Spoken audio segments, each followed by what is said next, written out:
buscarmos mais de Deus, mais intimidade, mais profundidade, colocar diante do Senhor nossos desafios, nossos dilemas, nossos sonhos, nossos projetos. Não tem lugar melhor para estar do que juntos na casa do Senhor, em família, e nos colocamos diante do Pai para que Ele possa fazer a obra, continuar fazendo a obra em nossas vidas. Meus irmãos, o Salomão, lá em Eclesiastes, o rei Salomão, ele disse: para tudo há uma ocasião e um tempo para cada propósito debaixo dos céus. Ou seja, existe um tempo para tudo há tempo. E a gente precisa compreender isso. Nós não podemos escolher a quantidade de dias, a quantidade de anos que nós vamos viver, isso não é verdade? Por mais que você queira, você não pode determinar quantos dias e quantos anos você vai viver. Mas uma coisa você pode: escolher como você vai viver cada dia que você tem na sua vida. Aí é uma escolha sua. Entenda uma coisa: mais importante do que a longevidade é a sabedoria. Porque com sabedoria nós vamos saber viver bem os dias que Deus traz para nós vivermos. Um cientista chamado Alan Sachs, ele afirmou certa vez: a morte é mais universal que a vida. Todo mundo morre, mas nem todo mundo vive. Tem pessoas que passam na terra só por passar. Elas sobrevivem, elas quase que subsistem, elas não aproveitam a plenitude do que Deus colocou para cada um viver. Na vida,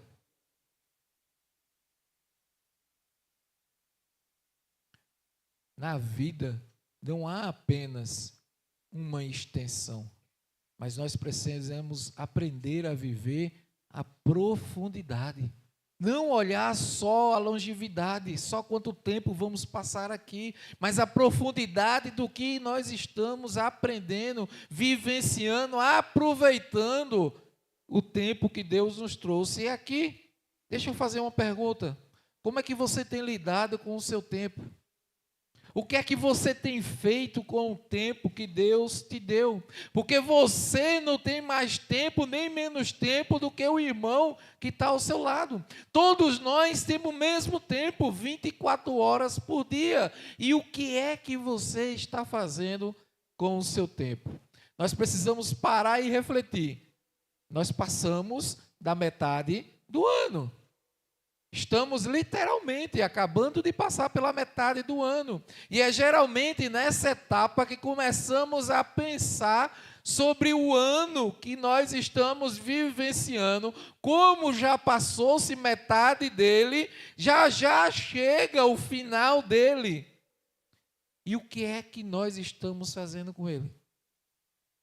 Aquilo que nós tanto almejamos lá atrás, em janeiro, já passou-se metade.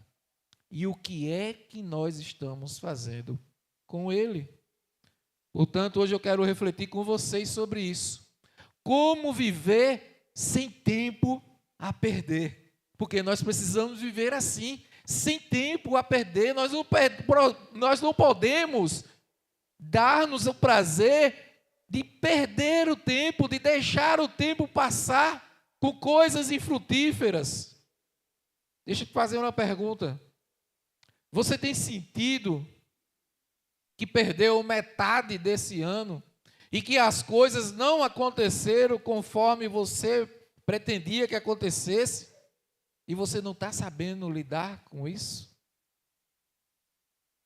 A verdade, meus irmãos, é que nós não temos tempo a perder. Aceitar que o nosso tempo aqui na terra, ele é curto, ele é passageiro e passa rápido. Isso pode nos libertar para que a gente possa viver melhor os dias aqui. Entenda uma coisa: você, eu, nós só vamos saber o valor de um ano quando a gente perguntar a alguém que repetiu de ano na escola, alguém que perdeu as cadeiras de uma faculdade e precisa refazer essa cadeira, aí nós vamos entender o valor de um ano.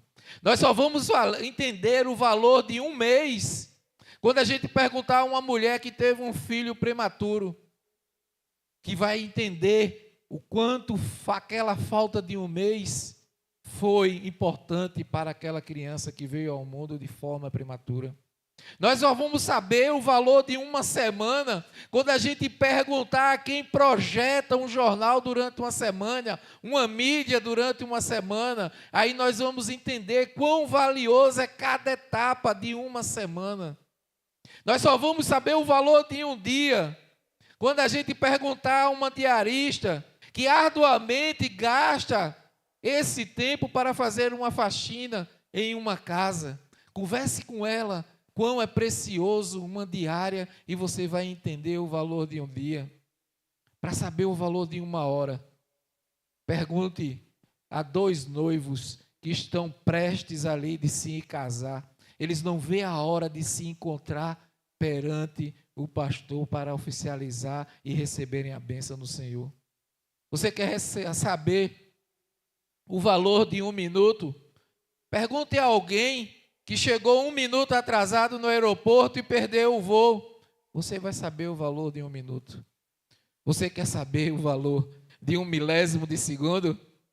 Vá conversar com um atleta que ele ganhou uma medalha de prata, porque ele chegou 1 milésimo de segundo atrasado e assim ele perdeu o ouro. Quando nós começamos a refletir, nós começamos a entender que nós não podemos perder tempo algum. Eu quero orar com você por essa palavra. Pai, em nome de Jesus, obrigado, Senhor. Obrigado pela tua presença nesse lugar, obrigado pela tua igreja que se reúne em teu nome, para te louvar, para te adorar, para vivenciar a plenitude da tua presença, Senhor. Vem, Pai. Vem de uma maneira especial sobre a vida de toda da tua igreja, dos teus filhos amados aqui hoje. Som dos corações. Continua o teu mover nas nossas vidas, Pai. E ministra a cada um de nós a importância de não percamos o foco para vivermos a plenitude de cada detalhe do tempo que tu preparaste para nós. Vem, Espírito Santo de Deus, estamos aqui, coração aberto, mente aberta, e pronto para a tua poderosa palavra, em nome de Jesus. Amém. Quero fazer uma leitura com vocês no livro de Ageu. Tem um livro na Bíblia chamado Ageu, para aqueles que não sabiam. 2 capítulos que são maravilhosos. E eu quero fazer uma leitura no capítulo 1. Você pode abrir a sua Bíblia, pode deixar ela aberta, que a gente vai debruçar sobre esses versículos. Mas Ageu 1, nos versos 3 a 6, ele vai dizer assim: por isso, a palavra do Senhor veio novamente por meio do profeta Ageu. Acaso é tempo de vocês morarem em casas de fino acabamento, enquanto a minha casa continua destruída? Diz o Senhor. Agora sim, diz o Senhor dos Exércitos. Vejam aonde os seus caminhos os levaram. Vocês têm plantado muito e colhido pouco. Vocês comem, mas não se fartam. Bebem, mas não se satisfazem. Vestem, mas não aquecem. Aquele que recebe salário, recebe-o para colocá-lo numa bolsa furada. Essas são as palavras do Senhor e nós damos graças a Deus. Hoje eu quero refletir com vocês nesse livro de Ageu. Talvez um livro que para muitos esquecidos, mas traz uma riqueza maravilhosa espiritualmente falando. Ele é um dos livros que traz nele mesmo, e os historiadores não discutem, porque ele mesmo carrega a sua data e a sua autoria, por isso ninguém contesta. Tudo aconteceu ali no segundo ano do reinado de Dário Istaps, aproximadamente em 522 a.C. Ageu, ele teve um dos ministérios mais eficientes do Antigo Testamento.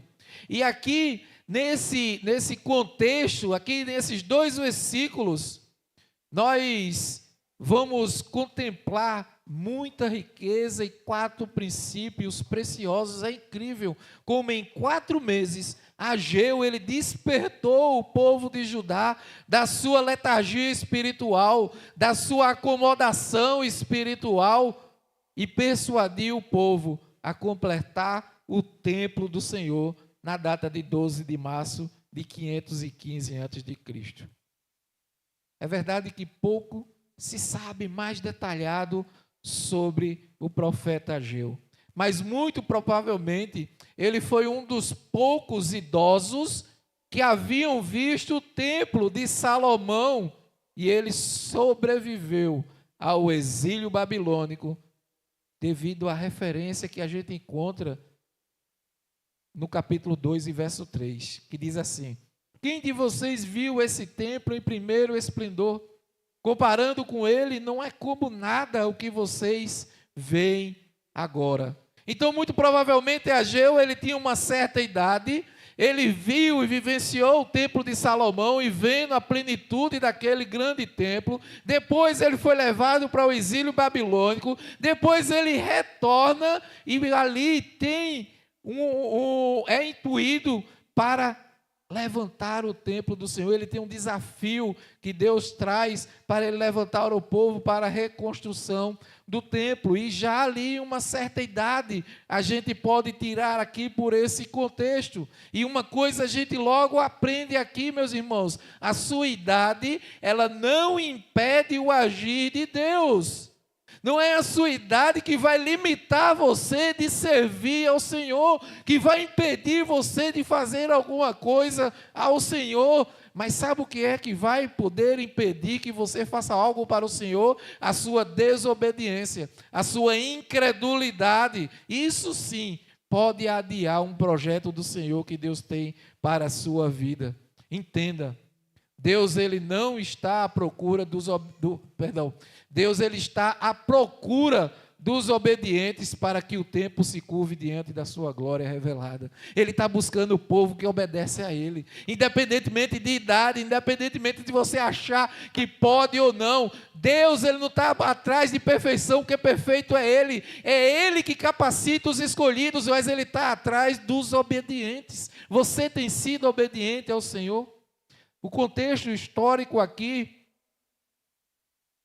ele nos traz um povo que viveu lá o exílio babilônico e agora volta para a terra. Só que o que acontece? Cada um se preocupa com a sua própria casa, com a sua própria vida, e esquecem de Deus, esquecem de priorizar as coisas de Deus, esquecem de reconstruir o templo do Senhor, esquecem de colocar Deus em primeiro lugar na sua vida.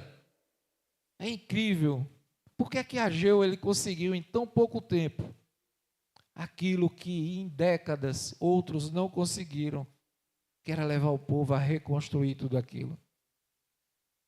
Quem sabe você começou bem alguma coisa para o Senhor, você começou bem a caminhada com o Senhor, você começou bem aí uma célula, está servindo no ministério, mas alguma coisa se perdeu no caminho e você já não tem mais ânimo, você já não participa de uma célula, você já não serve com alegria quando chega aí servir. Apesar de um grande início com a construção do altar, lançado alicerces do templo, a oposição ela foi forte. Ageu ele sofreu oposições, samaritanos, persas. Eles tentaram ali, vieram interromper o trabalho do templo. E sabe por quê? A primeira coisa que a gente consegue detectar aqui é a falta de familiaridade com o templo, por parte da geração que havia nascido lá na Babilônia. Teve toda uma geração que nasceu nesse período da Babilônia, que vivenciou longe de Deus, que não tinham vivido o templo levantado por Salomão, que não foi passado adiante, falado sobre Deus. Outra coisa de oposição que a gente consegue ver aqui é o conforto material. adiante do compromisso espiritual. Era um povo que procurava primeiro o si, o meu, eu vou aqui ajeitar, eu vou aqui me fazer, eu vou aqui me organizar, e foi deixando espiritualmente as coisas de Deus de lado, os compromissos com o Senhor. Quantas vezes você já teve um início bom, mas no final, novamente, você se levou a chegar e se frustrar, porque você não concluiu a carreira proposta? O desânimo, que afastaram por muito tempo aquele povo de conseguir cumprir com o que deveriam para com o Senhor, foi provocado sim pela oposição dos persas e do samaritano, e nós vamos enfrentar oposições no nosso dia, oposições muitas vezes na nossa casa, na nossa própria família, oposições no nosso ambiente de trabalho, com amigos. Nós vamos sim receber oposições todos os dias, para que a gente desanime e desista da caminhada com o Senhor. O desânimo veio também por causa da negligência espiritual, a perca da disciplina e hábitos espirituais, e isso é uma coisa muito importante.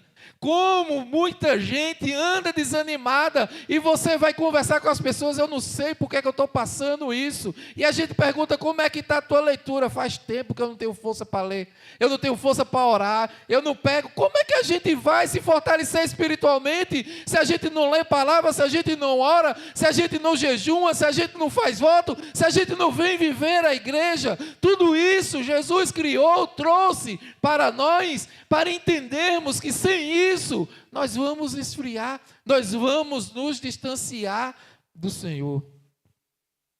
Outra coisa que desanimou foi a pobreza material.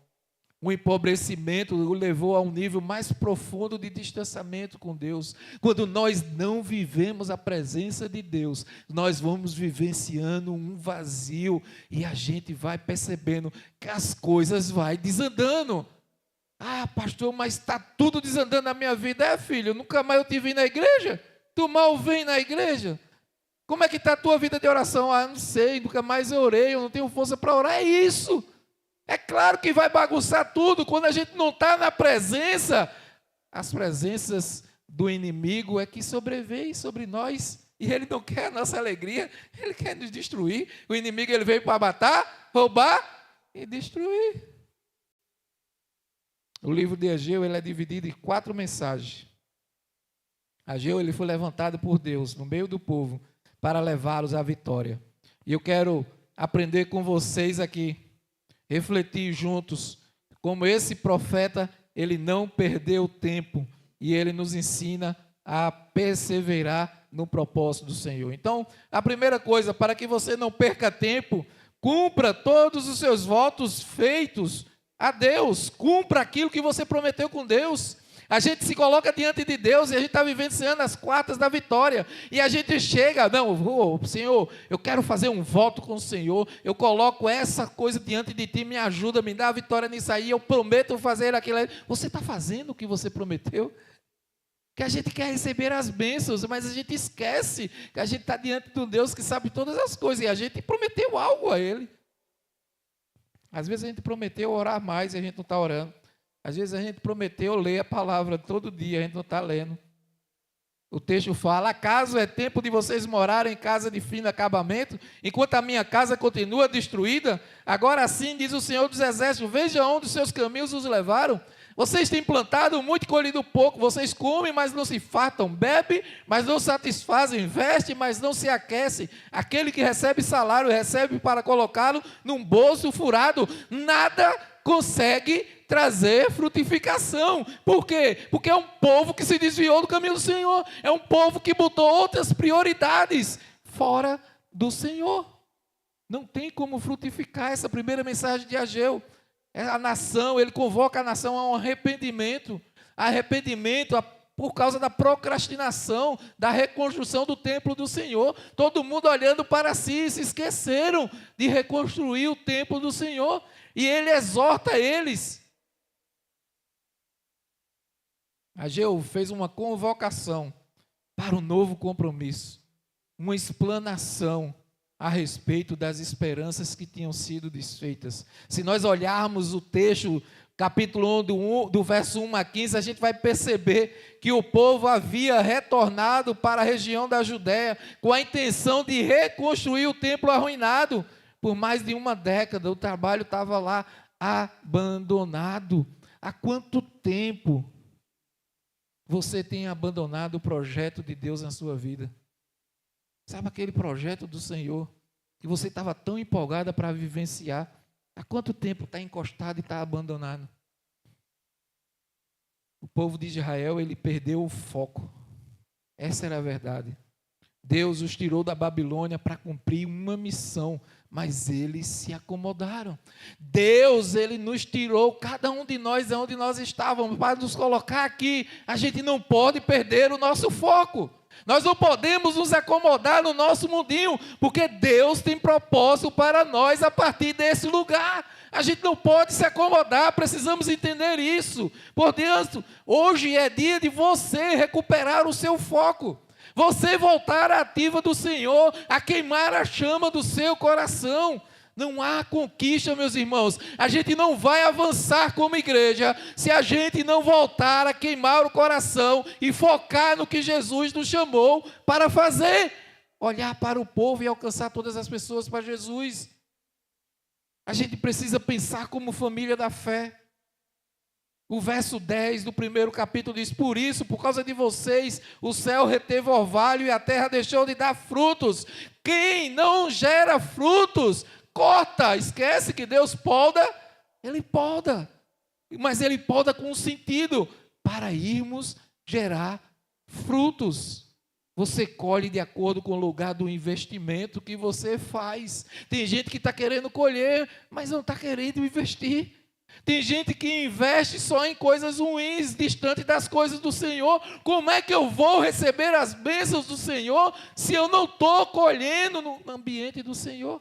Não é uma barganha, mas eu preciso viver a plenitude da presença dEle para poder receber as suas bênçãos. Como é que eu vou receber as bênçãos do Senhor se eu nem caminho com Ele? Se eu estou distante dEle? Se eu não cumpro os propósitos dEle? Onde é que você tem investido os seus recursos? E quando se fala de recurso aqui, não é só financeiro, porque também somos abençoados financeiramente, porque nós abençoamos outro. Tudo aquilo que nós fazemos com aquilo que Deus nos dá, quanto mais nós cumprimos o seu propósito, mais Ele derrama sobre a nossa vida. O que é que você tem feito com o seu dom, com o seu talento, com aquilo que Deus te colocou? Você está enterrando, feito aquele da parábola dos talentos?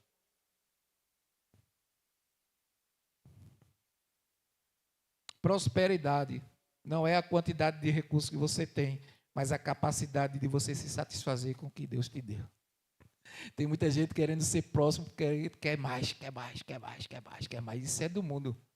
Prosperidade é você estar satisfeito e vivendo bem com aquilo que Deus já deu à sua vida.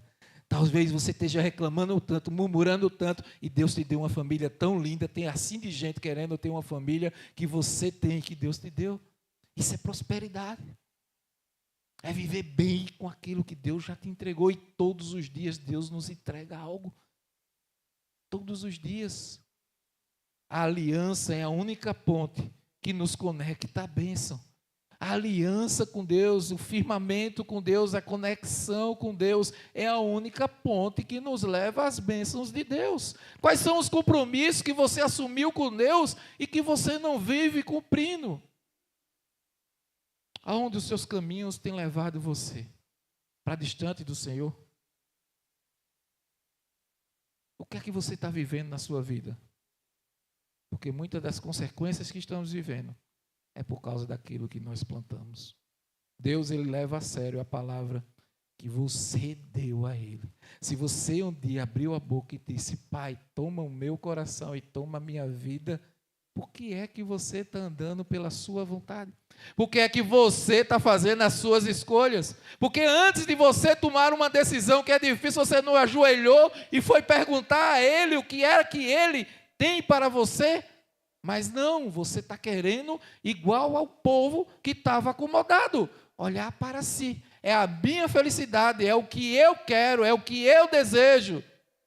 E o pai está lá em cima dizendo: filho, eu dou livre-arbítrio. Lá na frente você vai quebrar a cara. Só não venha reclamar comigo depois. Porque tem muita gente que depois vai reclamar de Deus, porque Deus está ocupado e porque não entende o que é que tudo isso está acontecendo na minha vida. Continuando, para que você não perca tempo, mantenha o foco na gratidão do que o Pai lhe entregou. O Pai nos entrega muita coisa todos os dias. Foque naquilo que Ele já lhe entregou. Olha o que o texto diz. Quem de vocês viu esse templo em primeiro esplendor? Comparado com ele, não é como nada o que vocês veem agora.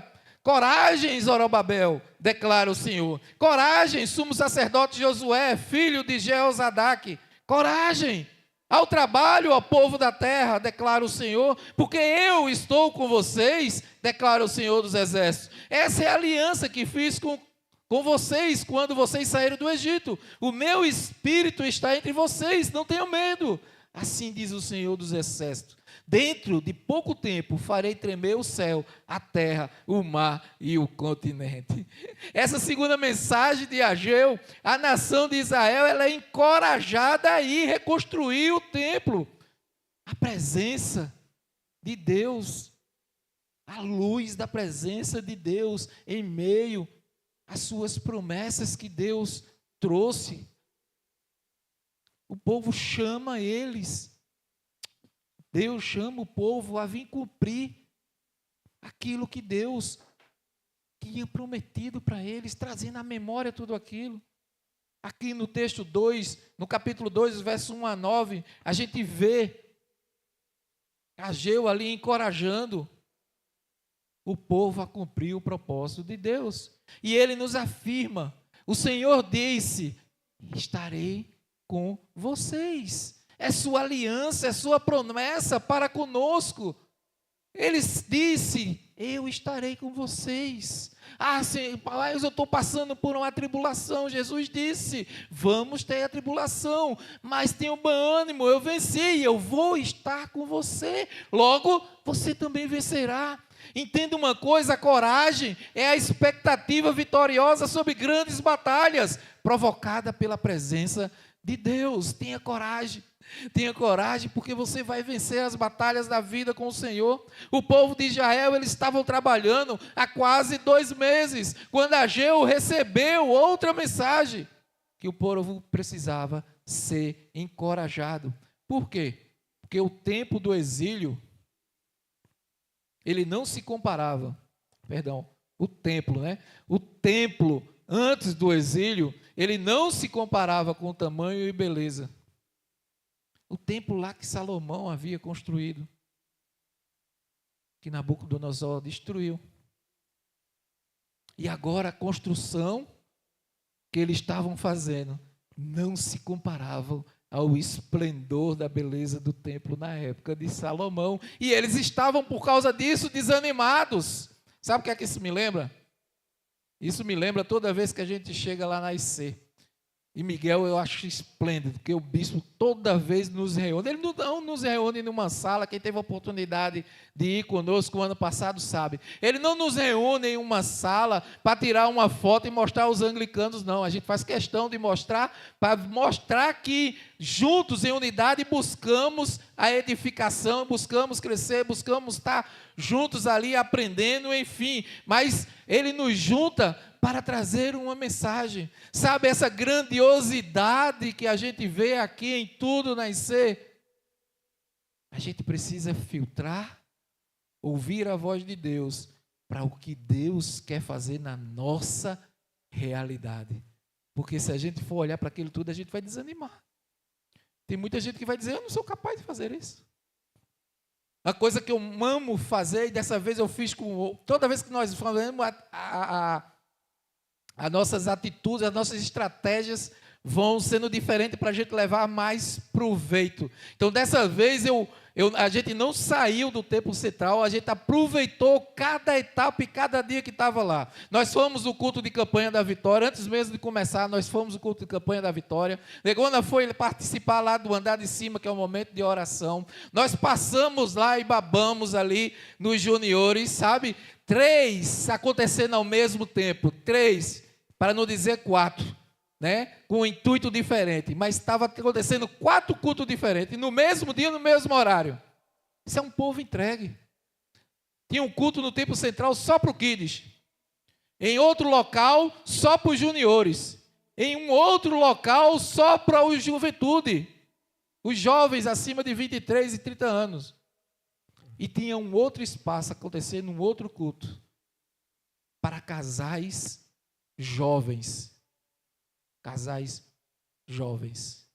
Era tudo diferente, com um objetivo diferente, e eu estava lá e passei em cada um. A gente saía entrando em cada um, e só observando e buscando do Senhor, e como Deus falou, e como a gente tem coisas que a gente vai fazer aqui. Mas sabe o que é que eu estou falando com esse contexto? É que o povo estava com a mente presa no templo de Salomão e achando que eles não conseguiriam fazer a grandiosidade do que Salomão fez naquele tempo. Gente, o que Deus já fez, maravilha, o que Deus já fez na igreja, Ele plantou a igreja nesse lugar, glória a Deus, vidas já foram entregues, restauradas, transformadas, glória a Deus, mas o que Ele está fazendo é para algo muito maior, porque com Deus o melhor sempre está por vir.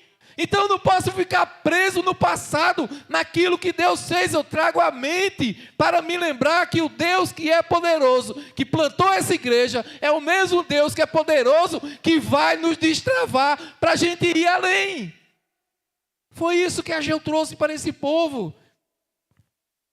As suas conquistas do passado ficaram pequenas diante da grandeza do futuro que Deus preparou. Não fique preso naquilo que você vivenciou, porque o que Deus tem para a sua vida é muito maior. Permita-se viver com esse Deus maravilhoso, porque Ele quer te levar além. Destrave, deixe Deus te levar para lugares inimagináveis.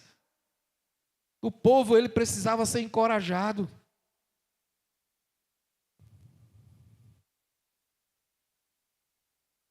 A nossa parte é confiar em Deus. E a parte de Deus é fazer o impossível.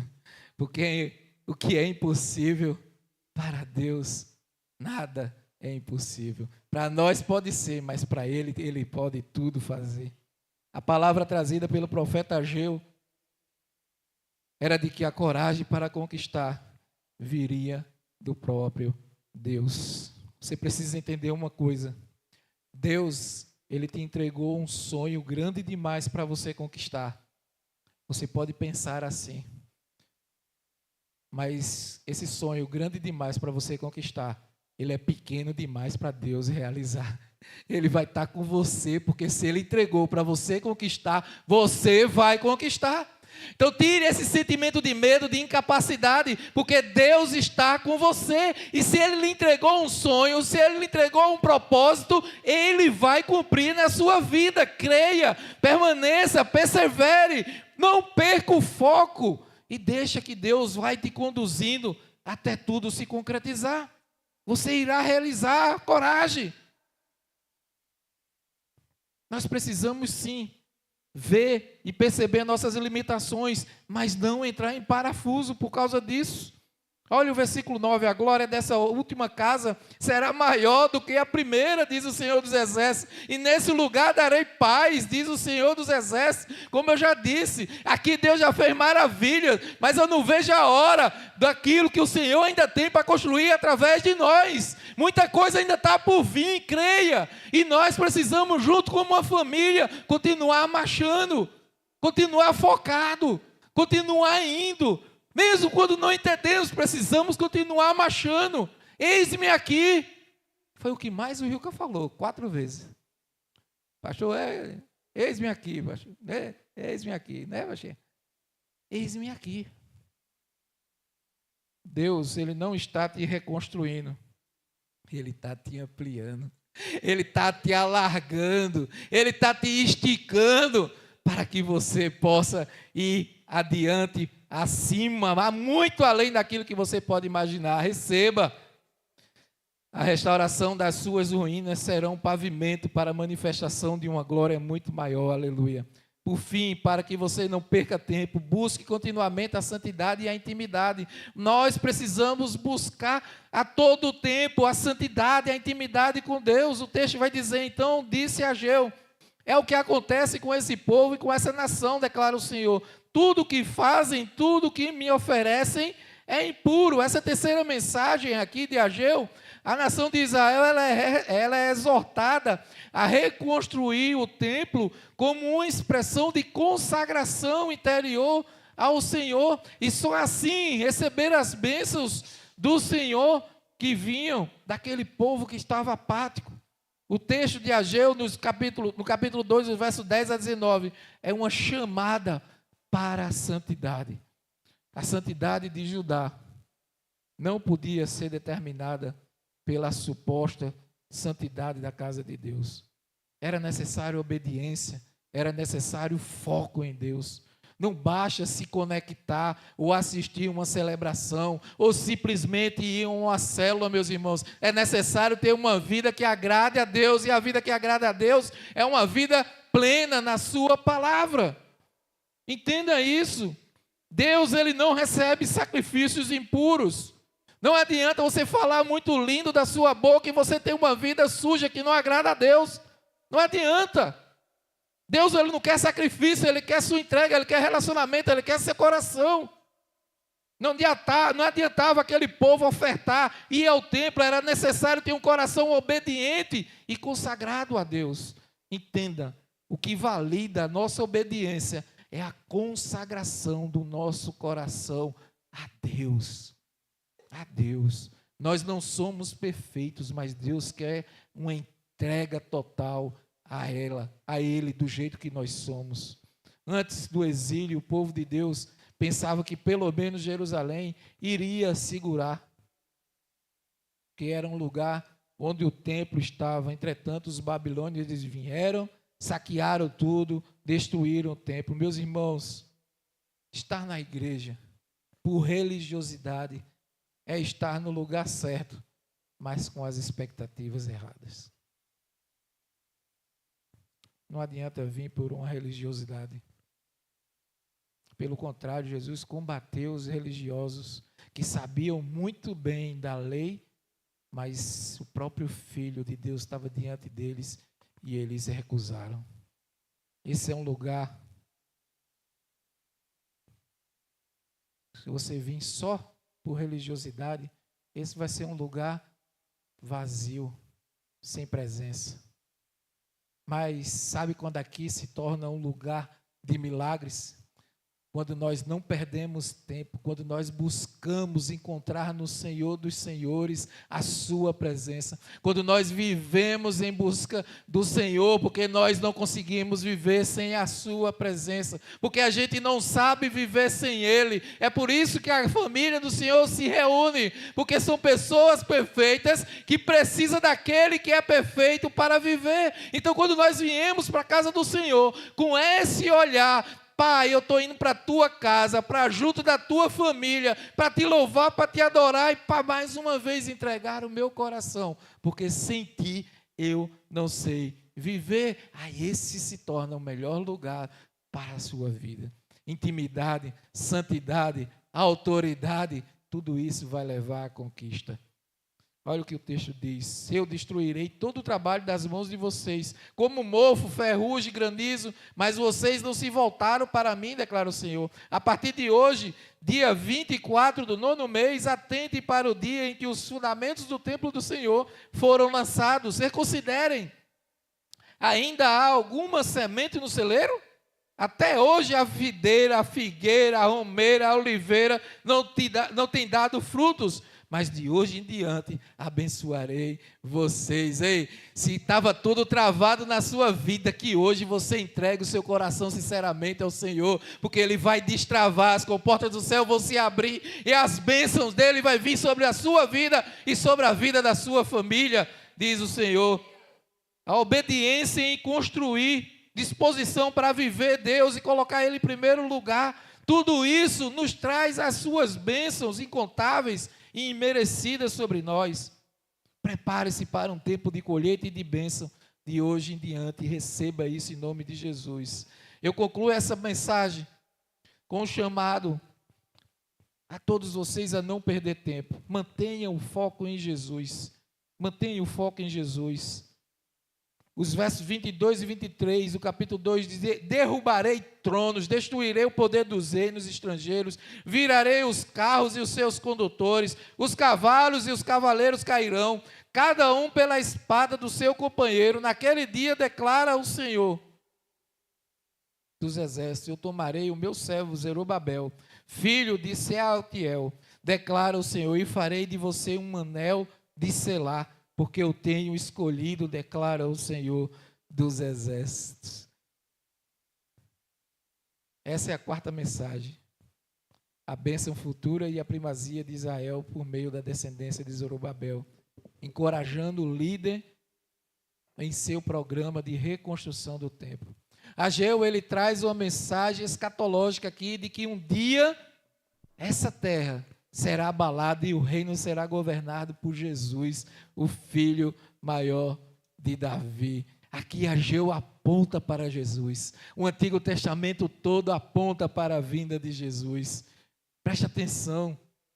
A sua mensagem não é sobre a primeira vinda, mas sobre a segunda vinda de Cristo.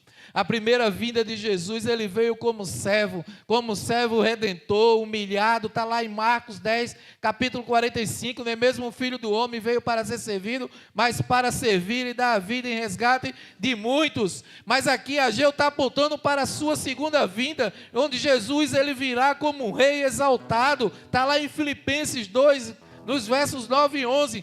Por isso Deus exaltou a mais alta posição e lhe deu o nome que está acima de todo nome, para que ao nome de Jesus se dobre todo o joelho no céu, na terra e debaixo da terra, e toda língua confesse que Jesus Cristo é o Senhor, para a glória de Deus Pai. Apocalipse 22, 20, aquele que dá testemunho dessas coisas diz: sim, venho em breve, amém, vem Senhor Jesus. Meus irmãos, não há tempo a perder, não perca tempo, não se distraia, não perca o foco, porque Jesus ele está voltando, em breve ele virá. Essa expressão grega, Maranata, significa o nosso Senhor virá, Ele está voltando, Ele está chegando. Você não pode perder tempo. O que é que você está fazendo com a sua vida? Ele escolheu a mim, Ele escolheu a você para um detalhe, para um propósito, para fazer algo. Não perca o foco, não deixe de fazer aquilo que Deus te criou para fazer. Ele não vai deixar de fazer o que você deveria fazer, mas você vai perder a alegria e a bênção de cumprir o propósito que Deus tem através da sua vida. Por isso, não perca tempo, não perca tempo. Comece seu dia fazendo devocional, lendo a palavra, orando ao Senhor. Comece o mês fazendo um jejum. Comece a semana na casa do Senhor, domingo, louvando, adorando a Deus. Comece toda parte que você receber, entregue seus dias em obediência ao Senhor. Dedique tudo, seus dons, seu talento, entregue-se a Deus. Não tome uma decisão na sua vida sem antes ouvir a voz do Pai, porque Ele te criou para algo muito maior. Se você acha que você já chegou num patamar, você não consegue imaginar a plenitude do que Deus tem para a sua vida. Se você está com uma vida desafiadora, as coisas estão acontecendo e você não entende, é porque nós somos limitados e não entendemos muita coisa. Mas uma coisa nós podemos entender e saber: Deus, Ele é fiel. E Ele honra aqueles a quem o honra. Obedeçam, foque, viva a plenitude da sua presença e colha as bênçãos desse Deus maravilhoso. Eu queria que você ficasse de pé. Pai, em nome de Jesus, nós queremos te agradecer pela tua presença nesse lugar, Senhor. Obrigado por essa palavra, Senhor. E assim como Ageu exortou o povo, Senhor, para que eles saíssem do comodismo, de olhar para si mesmo, das suas casas, dos seus bens, do seu conforto, e olhassem para a reconstrução daquele templo, Pai. Que nós possamos sair daquilo que está nos prendendo, que está nos desviando do foco de viver a plenitude da Tua presença. Ó Pai, o Teu templo somos nós, Tu habita em nós, somos templos do Teu Espírito Santo. Então nos ajuda a cuidar desse templo, Senhor, a preparar, Senhor, esse templo para que Tua presença venha abundantemente sobre nós e através de nós cumprir os Teus propósitos, Senhor. Não nos deixe distrair, Senhor, não nos deixe que o inimigo roube, Senhor, nenhuma semente sequer que Tu plantasse no nosso coração. Ajuda-nos, Pai, a se cumprir todos os propósitos, todas as promessas que Tu tem para a nossa vida. Nós queremos viver a plenitude da Tua presença. Nós queremos como família avançarmos, Senhor. Nós queremos clamar nesse instante, Pai. É por Ti que vivemos todas as coisas, Senhor. Nos ajuda a não nos distrair, Senhor. Nos ajuda a não nos acomodar com esse ambiente, com esse ar-condicionado. Nós queremos viver tudo que Tu tens para nós. Eu sei que Tu nos colocasse aqui, Senhor, para avançar sobre essa rua, sobre esse bairro, sobre essa cidade, Senhor, para ir alcançando as pessoas. Lá no final de Atos, Tu diz, Pai, o povo vivia em comunhão e o Senhor acrescentava aqueles que iam sendo salvos. Em nome de Jesus, que hoje seja quebradas as correntes, que hoje sejam cortadas as cordas que estejam amarrando e impedindo a gente de avançar. Que o Senhor comece a enviar os salvos, porque aqui tem filhos obedientes para cumprir e viver os Teus propósitos. Ajuda-nos, Pai, a ver essa visão, a caminhar sobre a visão, a caminhar sobre a Tua palavra. Em nome de Jesus, é por Ti que estamos entregando todas as coisas, inclusive a nossa vida, em nome de Jesus. Estou preparando o caminho